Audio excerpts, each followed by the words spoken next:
Okay, well, I guess. All right, how many people are from the Washington area? How many are from outside Washington? How many people want to be from the Washington area?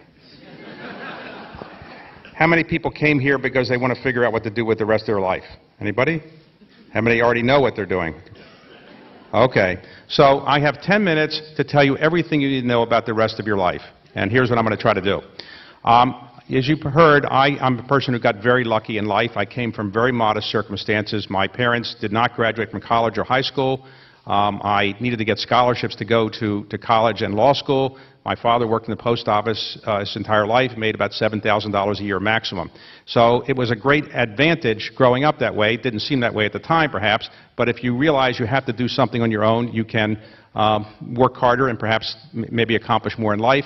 And so my own children probably have a disadvantage because they probably have grown up in a wealthier circumstance. It's very difficult, as all of you know, to raise children. The hardest thing in the world to do is to raise children and have them grow up happy and healthy, particularly if they're Jewish, grow up happy and healthy. I came to Washington to do good. I thought I wanted to give back to my country. I was inspired by John Kennedy's famous speech, "Ask not what your country can do for you, but what you can do for your country." So I did come to Washington. I wanted to work in the White House. I got lucky. I got a job as a Deputy Domestic Policy Advisor to the President of the United States when I was 27. I wasn't qualified for the job, but many people in the administration weren't qualified. I felt I fit in. I managed to get inflation to 19%, and the country didn't want me to stay. So ultimately, I left. I went back to practice law, but I wasn't really good at it. My clients repeatedly said, you know, maybe you should do something else. And so my life changed 27 years ago. I wasn't a good lawyer. I wasn't very good in public policy. And so I decided to do something different. And many of you have taken a chance in your life, and maybe it worked out. In some cases, maybe it didn't. In my case, I got very, very lucky. I brought some people in with me, and I started at the first buyout firm in Washington, D.C. And it grew to be one of the largest private equity firms in the world. And now I'm in a position to not only run this company, it's a public company with my co-CEO, but I'm in a position to give back to the country in ways that I really couldn't give back when I was in the White House getting inflation to 19%. And so what I decided to do is to give away not just half my wealth, but essentially all my wealth, because I feel very lucky to come from very modest circumstances with a last name like mine and rise up to the position to have the kind of wealth that I'm now fortunate to have.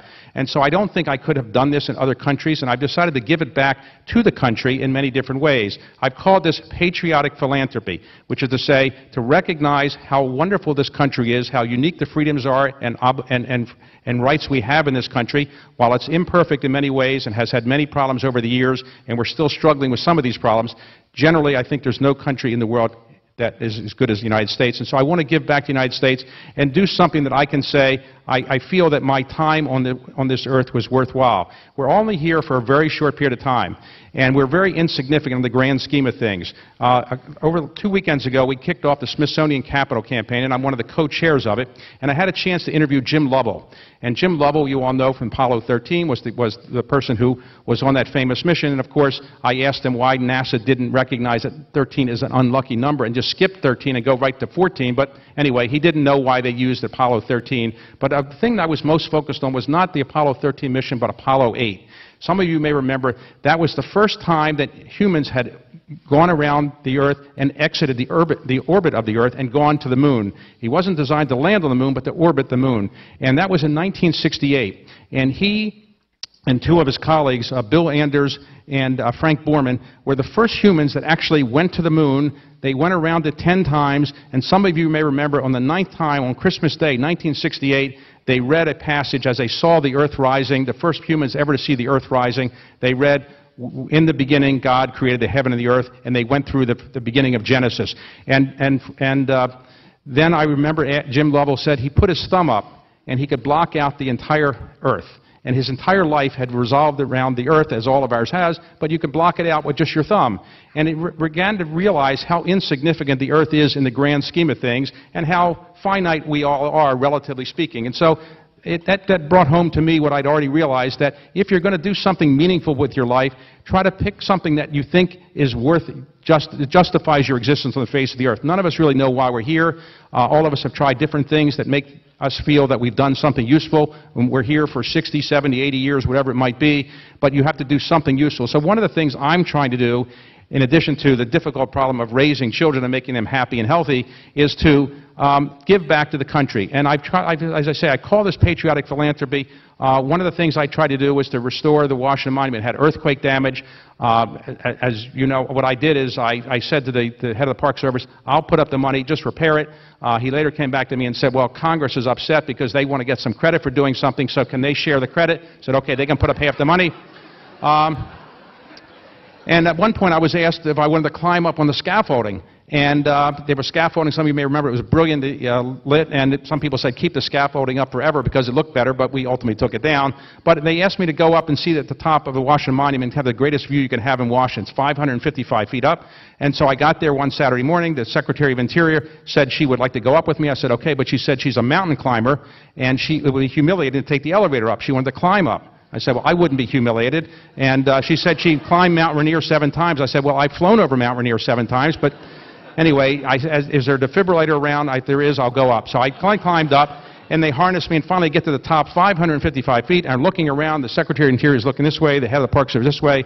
And when they weren't looking at me, I took my pen out and I put my initials at the very top of the Washington Monument. So if you ever get there, you'll see my initials. One other time, I happened to be in New York, and somebody invited me to a viewing of the Magna Carta. And I said, what is it doing here? There's Magna Carta. It's in England. It's 1215. But it turns out there's 17 copies of the Magna Carta, but only one in private hands that Ross Perot had owned. And he was putting up for a sale because he wanted to use the money for Iraqi war veterans' medical relief, and he had put it up for sale. It was the only one in private hands and the only one in the United States. It had been on display at the National Archives. And a light bulb went off in my head and said, we can't let this escape from the United States because it was the inspiration for the Bill of Rights, the Declaration of Independence, our Constitution. So I just resolved that night to go back and buy the Magna Carta the next night. Now, it sounds presumptuous to say I'm going to go buy the Magna Carta. I didn't want to tell anybody. They'd think I was silly. So I went back the next night, and they put me in a little room, and I'm bidding, and all of a sudden I can't hear that well from the telephone they put me in, and I didn't know whether I won or I didn't. They came in and said, okay, you just bought the Magna Carta. Who are you? They didn't know who I was. I said, well, I can explain who I am. I'd never been to Sotheby's before. They said, okay, it's yours. You have the money for this, right? I said, yes, I do. So they said, okay, we can slip out the side door and nobody will know who owns it, or you can talk to these 100 reporters. And I said, I'll talk to them. And I went out and said, I want to give this to the United States as a down payment on my obligation to repay the country for the great fortune I've had. And so it's now on permanent display at the National Archives. I hope all of you will get to see it. And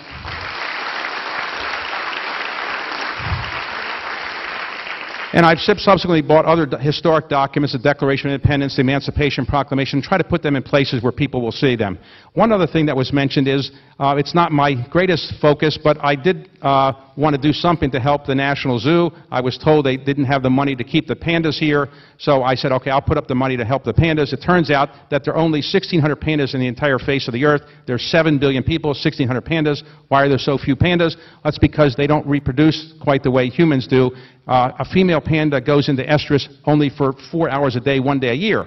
So they only get to do this 4 hours a day, 1 day a year, and therefore they're inexperienced. So when they come together, they fight over each other. The parts don't go where they're supposed to go. In China, they show them movies of what to do. They show pandas movies of pandas mating. They call it panda porn, and it's designed to give them the picture of what to do, but it doesn't have the same effect as it does with human beings, apparently. So they don't really know. They have to artificially inseminate them. In fact, in the Washington Zoo, when they came together for a 4-hour period about a year ago, they fought, as they typically do. They artificially inseminated the female. They said to me, would you like to see the artificial insemination? I said, no. They said, would you like to see the semen extracted from the male? Absolutely not. I don't want to see that either. But it worked out, and we now have a baby panda, and, you know, I analogize it to members of Congress. Members of Congress know what they're supposed to do, but they don't know how to do it, and the pandas are the same way. So, all of you have a chance to listen to a lot of great speakers here. All of them are trying to do something to make the country better, and all of you are as well. Many of them are government speakers, and they've worked in government, and they're obviously trying to make the country a better place. My point is, you don't have to be in the government, really, to make the country a better place. Try to do something that makes the country a better place, giving your time, your energy, your ideas, to try to make this country a slightly better place than it already is. It's a wonderful country, but we all can contribute in many different ways, use our skills and so forth to give back to the country. I call it patriotic philanthropy. You might call it something else, but please think about what you can do to make this country a better place, because we're only here for a short period of time. And when you put your thumb up to the earth, or you put your thumb up to the moon, the sun, you realize how insignificant all of us really are. But you have a chance to be more significant if you give back to the country. Thank you very much.